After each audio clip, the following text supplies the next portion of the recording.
Every morning for 4 years, Winona Shepherd left a single toonie on the counter before she walked out the door of Caldwell's diner. Not a tip inside the bill, not tucked under a mug, just a toonie, flat on the laminate, next to her empty coffee cup every single time. The man who always got her coffee was named Derek Faulkner.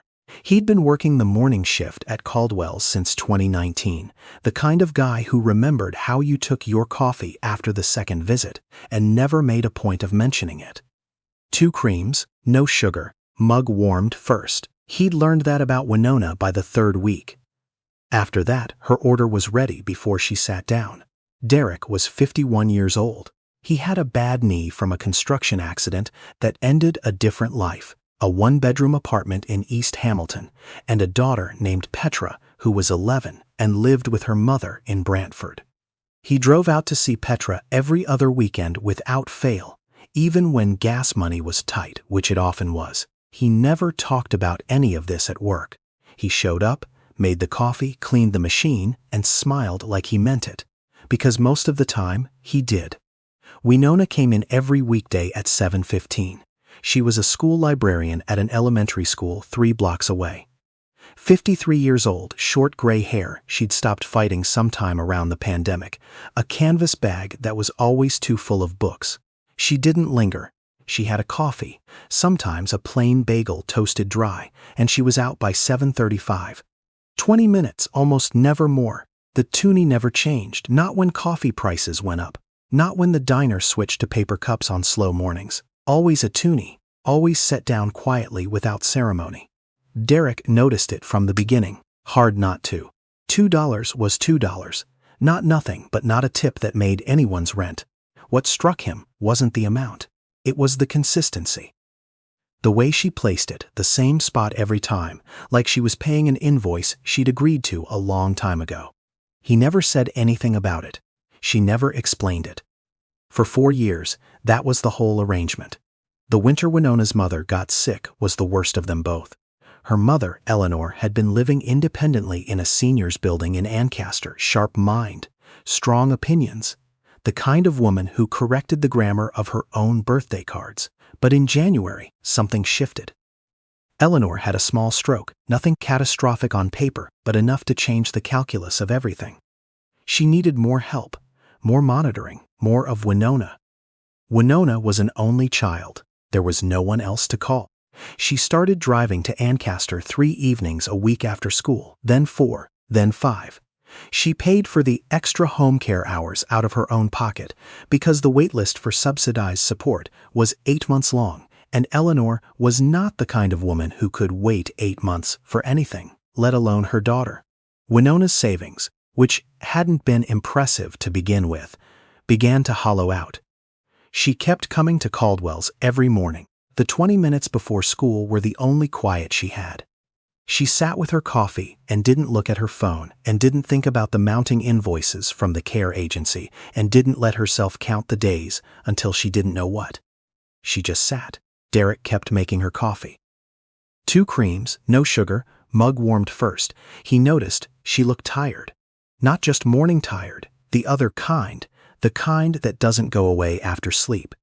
He didn't say anything about that either because he understood from his own experience that sometimes a person doesn't come somewhere to be noticed.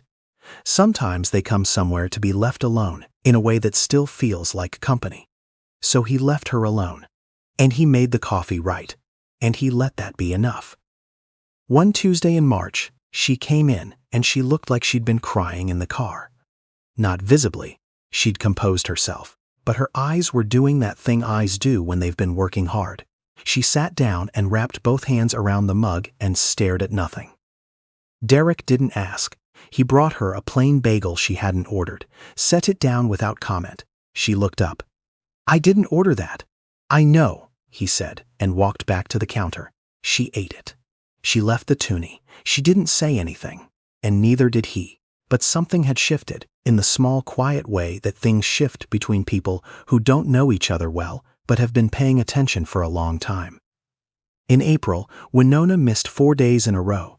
Then she was back, but something about the way she moved was different.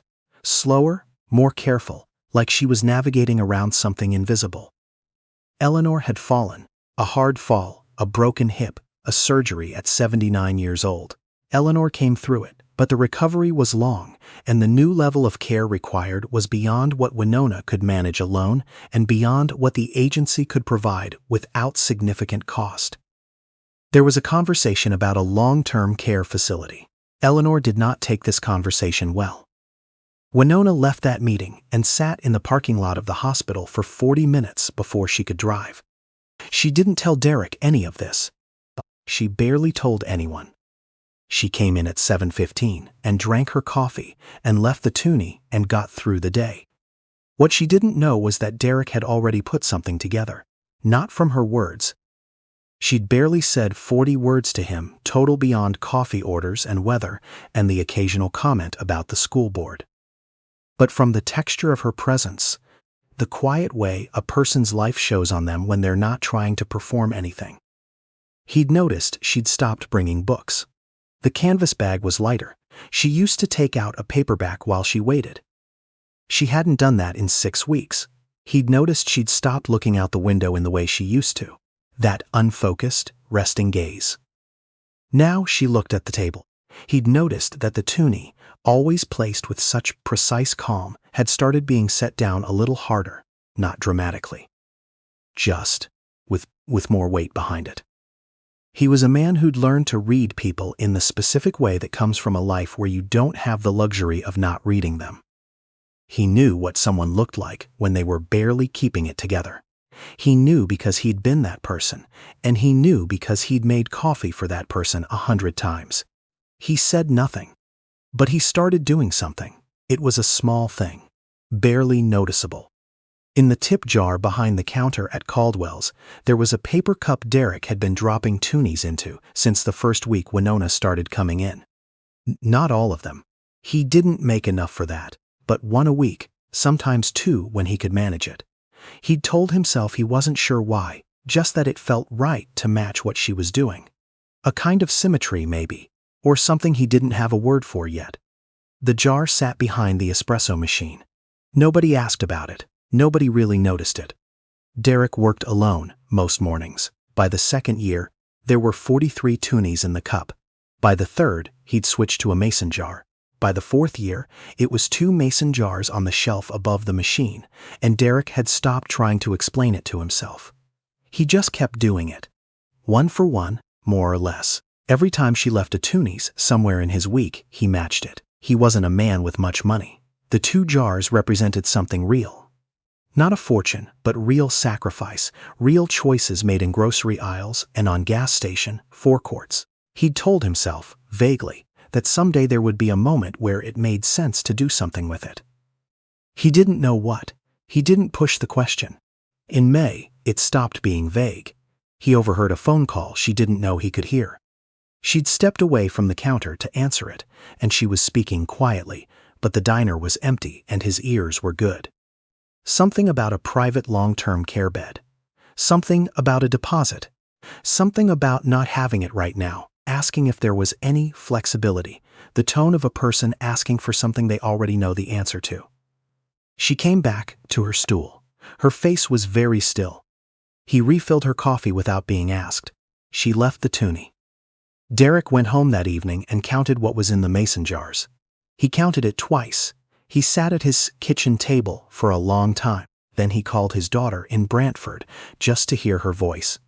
"Dad, you okay?" Petra asked. She was 12 now, perceptive in the way that daughters become perceptive when their fathers are trying hard. "Yeah," he said. "I'm okay. I just wanted to talk. Did something happen at work?" "Not exactly," he said. "Do you remember I told you about the woman who comes in every morning?" "The librarian." "Yeah." Petra was quiet for a second. "Is she okay?" "I don't think so," he said. "Not right now." Another pause. "What are you going to do?" That was the thing about Petra. She didn't ask, "Are you going to do something?" She asked, "What are you going to do?" Like it wasn't a question, like she already knew. Derek looked at the mason jars on the counter. "Something," he said. He spent a week thinking about how to do it right. He didn't want to embarrass her. He'd seen what it looked like when someone offered help in a way that made the other person feel small. He'd been on the receiving end of that too, back in the years after the injury, when he was filing for disability and people had opinions about that. He remembered what it felt like to need something and have someone make you feel like a project. He didn't want to be that. He thought about it on the bus. He thought about it washing mugs at 6 a.m. He thought about it on the drive to Brantford on the long weekend in May. Petra asleep in the passenger seat with her headphones in. The highway dark and quiet. What he came back to was this. She'd been leaving something for 4 years. He'd been keeping it. Whatever he gave her didn't have to be charity. It could be a return. It could be. He wasn't sure this was the right word, but it was the one he had. A reckoning. On a Thursday morning in late May, Winona came in at 7:15. She sat down. He put her coffee in front of her. Then he set an envelope on the counter next to it. Letter-sized, sealed. Her name written on the front in his handwriting. Just Winona, because that was what he knew her as. She looked at it. Then at him. "What's this?" "I've been keeping something," he said. "For a while. I don't know exactly how to explain it, so I wrote it down in there." He nodded at the envelope. "You don't have to open it now." She looked at the envelope again. "Derek." Her voice was careful. "It's not a big deal," he said, which was not entirely true. "Just open it when you want." He went back to the counter. She held the envelope in both hands, looking at it like she was trying to read through the paper.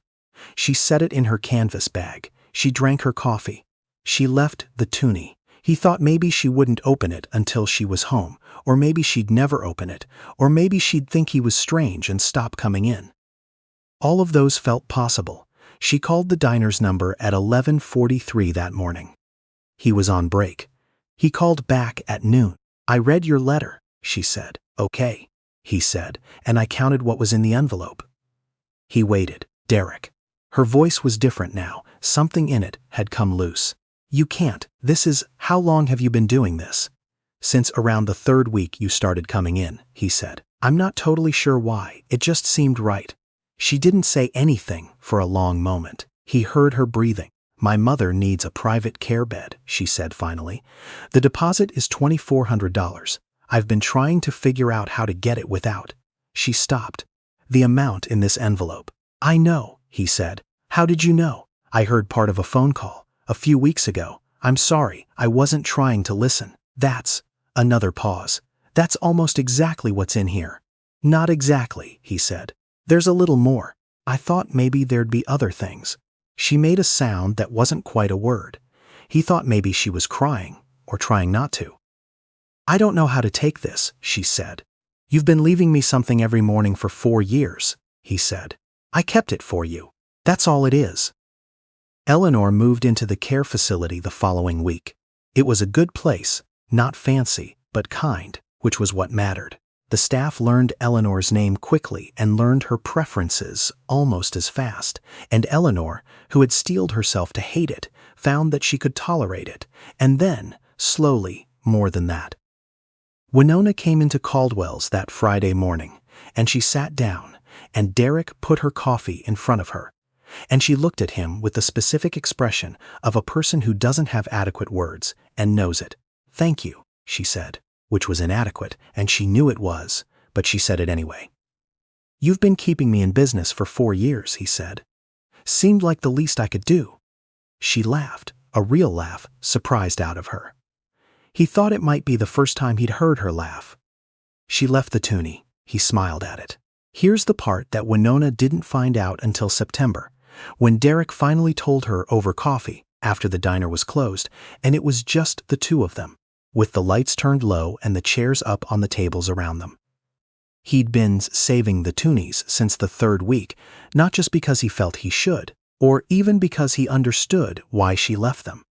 He'd been saving them because of something that had happened to him 9 years earlier, at a diner not entirely unlike this one, on a morning when he was coming off a night shift, at a job that was eating him alive, and his knee was 3 weeks out from the injury that would end it, and he didn't know that yet, and a woman he'd never met and would never meet again had left him $40 in cash under a coffee mug with a note that said, "You look like you could use a good week."